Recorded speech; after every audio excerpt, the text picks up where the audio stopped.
Apa kabar teman-teman? Perkenalkan, saya Rozik. Pada video kita kali ini, kita akan ngebahas tentang salah satu widget yang ada pada Flutter, yaitu stepper. Buat teman-teman yang belum tahu apa itu stepper, stepper itu adalah salah satu widget yang berfungsi untuk meringkas widget-widget lain di mana menjadi bentuk yang lebih sederhana, yang mana terdiri dari beberapa bagian yang terhubung satu sama lain. Di mana biasanya pada bagian terakhir itu akan mengeksekusi sebuah function yang akan menjalankan program tersebut. Biasanya stepper ini diterapkan pada multiple form, yang mana multiple form tersebut biasanya memiliki data yang cukup banyak, sehingga untuk pengalaman pengguna lebih baik, jadi diringkas menjadi dalam bentuk step atau langkah-langkah itu yang bertahap, sehingga prosesnya terkesan lebih mudah ya, mudah dibaca dan lebih simple. Oke, langsung saja teman-teman bisa lihat di dokumentasinya. Nanti link dokumentasi ini akan saya sertakan di deskripsi video ini. Oke, di sini teman-teman bisa lihat untuk contohnya yang dicontohkan di sini dalam bentuk vertikal. Kita juga bisa mengubahnya dalam bentuk horizontal. Oke. Di sini saya sudah menginstal project baru Flutter, sederhana saja. Saya juga sudah menginstalnya pada emulator. Tampilannya sederhana, hanya menampilkan Flutter demo. Oke. Kita terapkan saja pada bagian body-nya. Kita masukkan di sini body ya. Tambahkan widgetnya yaitu stepper. Stepper di sini dia required step ya. Stepnya apa? Step ini berisi array yang isinya adalah class step. Oke, kita buat aja di variabel globalnya, variabel luar, sorry. Kita bikin yang namanya list step. Kemudian di sini variabelnya step, kita nama step. Kita buat dia jadi arrow function ya. Oke, karena dia list berisi step, maka isinya juga step ya, teman-teman. Kalau kita lihat di sini step itu required title dan juga content. Kita masukkan titlenya. Title ini isinya widget ya teman-teman. Kita isikan aja ini title 1. Kemudian juga required content. Isinya juga widget juga. Oke. Seperti ini stepnya, kita ini copy aja ya. Kita paste. Kita bikin jadi 3 step.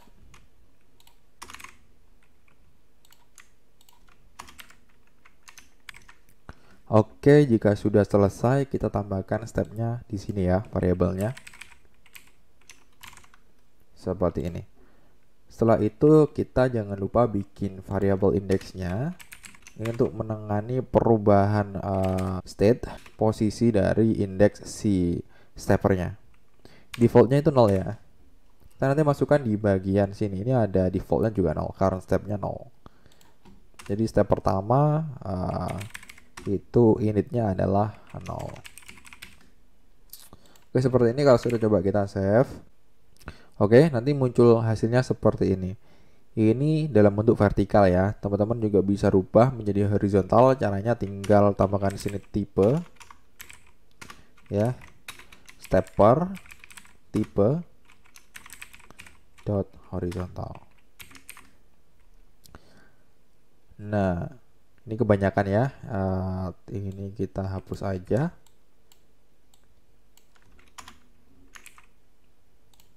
Oke, seperti ini ya teman-teman.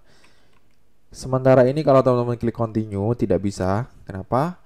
Karena kita belum menerapkan yang namanya property on continue di stepper atau on cancel. Continue dan juga cancel.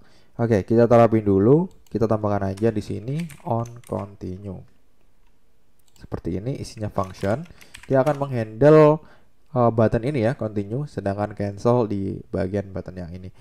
Fungsinya itu ketika teman-teman klik continue, dia akan berubah dari dari widget yang step pertama ke step yang kedua dan seterusnya. Kalau cancel itu adalah kembali back ya. Oke, untuk step continue ini teman-teman bisa tambahkan fungsi untuk merubah indeksnya, indeks currentnya dia diubah jadi indeks yang kedua. Oke, caranya adalah bisa teman-teman masukkan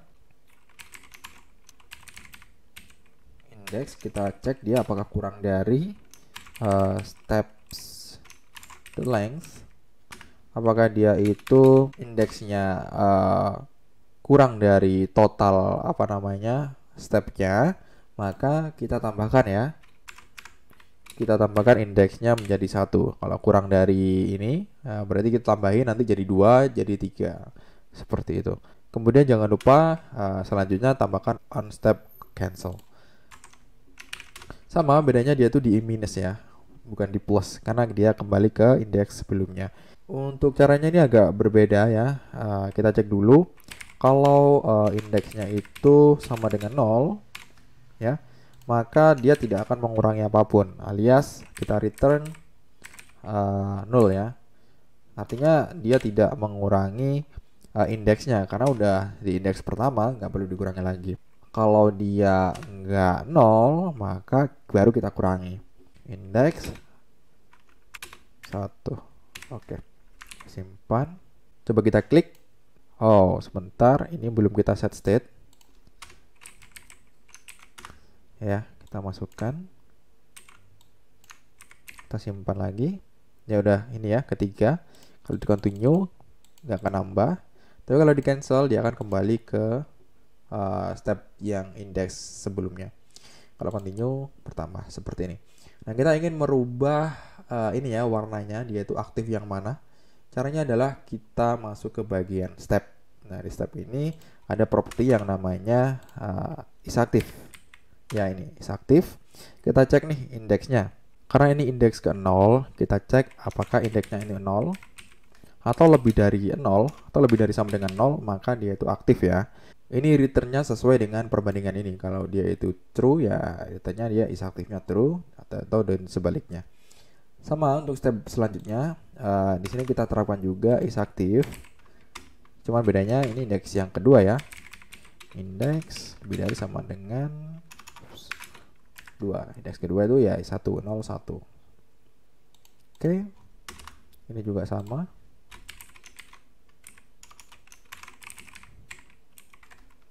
Kalau kita simpan, nah seperti ini ya. Ini udah indeks kedua, konten kedua, jadi yang dua ini jadi aktif. Kalau continue, ketiga aktif.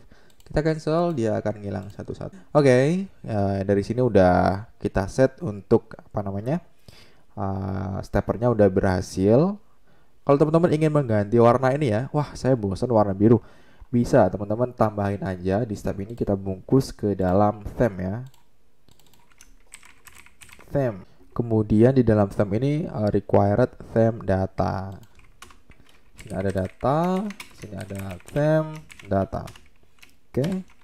Selanjutnya ada color scheme. Teman-teman isi aja color scheme dot. Misal di sini saya ingin yang model like ya. Primary, teman-teman bisa pilih colornya warna apa.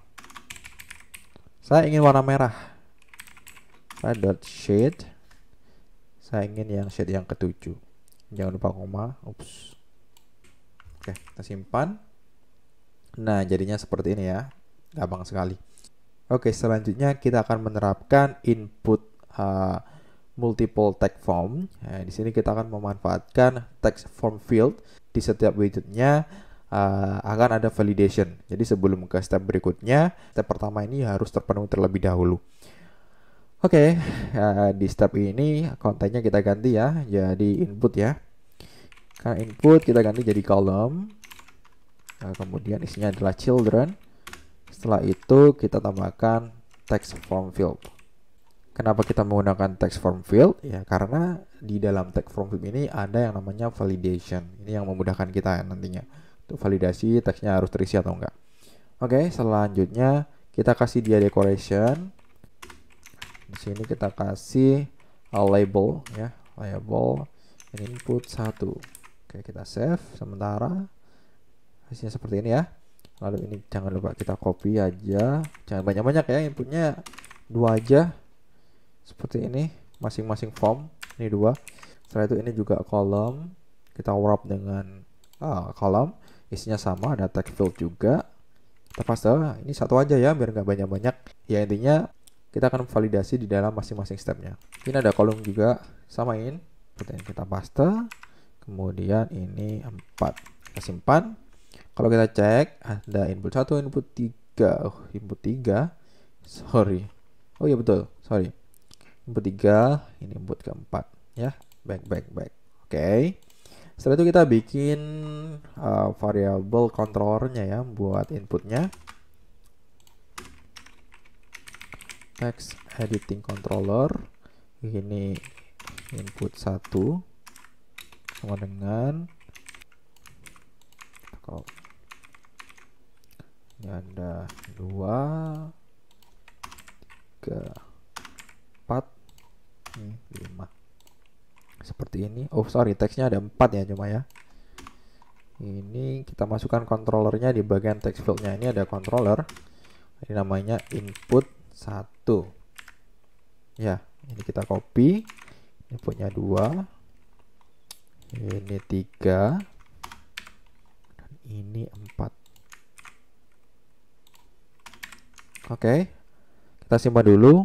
Untuk menambahkan validatornya, teman-teman bisa tambahkan di sini. Ada yang namanya property validator. Kemudian validator ini isinya adalah di sini ada value. Kita cek if value sama dengan null atau value dot is empty, ya, maka ini kita return sebuah teks ya, input tidak boleh kosong. Oke, koma ya seperti ini. Kalau enggak kita return null, null seperti ini. Ini sama ya, kita copy aja ke semua teks inputnya. Oke. Oke, ini ke masing-masing stepnya udah kita tambahkan. Lalu bagaimana cara menjalankan validasi ini? Kita tahu bahwa untuk menggunakan tag form field ini yang memanfaatkan validator, kita harus membungkusnya ke dalam form terlebih dahulu. Oke, kita bungkus aja ya teman-teman. Kita bungkus di bagian stepnya ya, di bagian stepnya itu kita bungkus dia ke dalam masing-masing form. Ini form ya, cuma nanti bedanya adalah masing-masing form memiliki key sendiri-sendiri. Form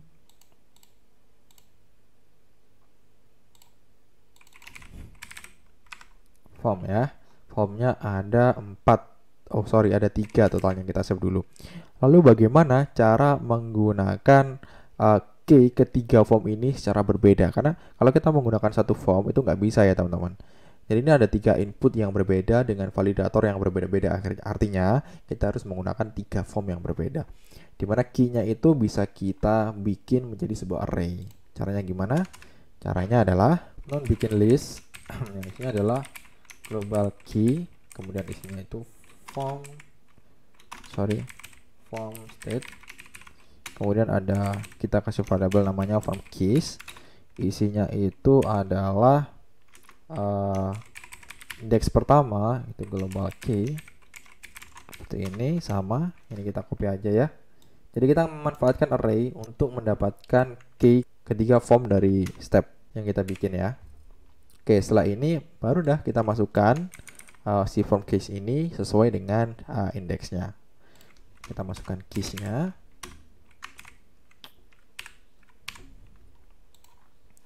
Kemudian form yang kedua ya sama, keys indeks ke 1.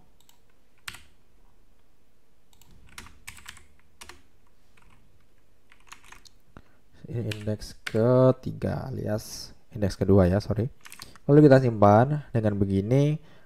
Formnya udah kita bikin, tinggal kita buat form submitnya. Oke, sekarang kita jalankan validatornya ya. Ketika kita klik tombol continue, nanti dia akan mengecek apakah input ini kosong atau tidak. Masuk ke dalam ini ya, on step continue, kita tambahkan kode untuk menjalankan validatornya. Oke, kita taruh di bagian atas ini. Kita masukkan if cache-nya itu ke indeks, yaitu indeks yang aktif saat ini. Jangan lupa kita tambahkan .current state ya. Kemudian tambahkan juga .validate. Kita cek apakah form di indeks yang aktif sekarang ini inputnya udah tervalidasi atau belum. Kalau tidak tervalidasi, maka kita return nul aja, jangan dilanjutkan. Seperti ini ya. Kita simpan aja, lalu boleh kita klik continue. Sekarang inputnya akan muncul pesan seperti ini apabila dia tidak diisi. Coba kita isi aja, acak ya, bebas. Oke, kalau sudah kita klik continue. Nah, dia akan berlanjut ke form selanjutnya. Lalu kita tambahkan dia di sini, input ketiga, kita klik continue. Atau kita back, kita kosongkan dulu ya buat ngecek. Cus, wah, kosong. Klik continue. Ini juga sama, continue. Nah, ini seperti ini. Continue. Nah, seperti itu ya teman-teman. Cukup mudah bukan bagaimana cara membuat sebuah stepper di dalam Flutter. Karena di Flutter ini semua udah disediakan by widget dengan beautiful UI yang bisa dengan mudah teman-teman gunakan. Oke, secara sederhananya penggunaan stepper seperti itu. Semoga dapat bermanfaat buat teman-teman. Semoga dapat membantu. Mungkin saya cukupkan sekian untuk video kali ini. Saya akhiri. Wassalamualaikum warahmatullahi wabarakatuh.